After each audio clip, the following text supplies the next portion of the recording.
All right, today we're out here at a 19 Jayco Whitehawk, and they've pinched the 7-way cord, and we're gonna swap it out for a new one. So here's where they pinch the cord.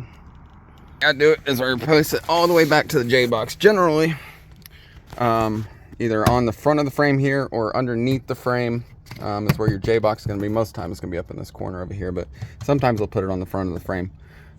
So that 7-way cord is right here, and it traces all the way back into this loom. So we got to take everything out of this loom and follow all the way back right into this J box. So we got to separate all the stuff out of the loom, and then get our 7-way cord and disconnect everything, and then we're going to wire in our new cord.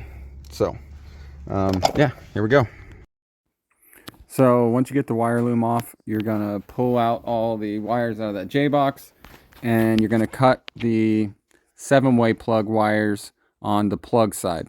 You're gonna leave that connector on there, and that's gonna make it easier whenever you go to reconnect everything to know where it all goes. Because sometimes the trailer wires are not the same color as what you would have on the 7-way plug. Sometimes the colors are different. They don't match up exactly what they're supposed to be. So just be prepared for that.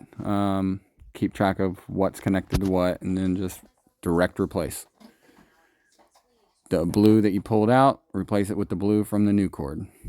Green comes out, green from the new cord, and so forth.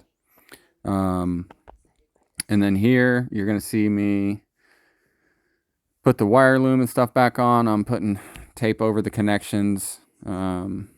Put the cover back on, and then we're going to put the wire loom on here.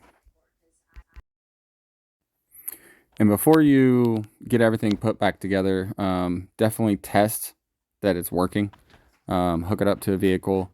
Make sure all your turn signals and brake lights and everything work before you go putting the wire loom and everything back on, and you have to take it all back off and try to figure out what's wrong. The wire loom, not really as much, but before you put the J box cover back on and tape all your connections, you want to make sure that you have a good connection. So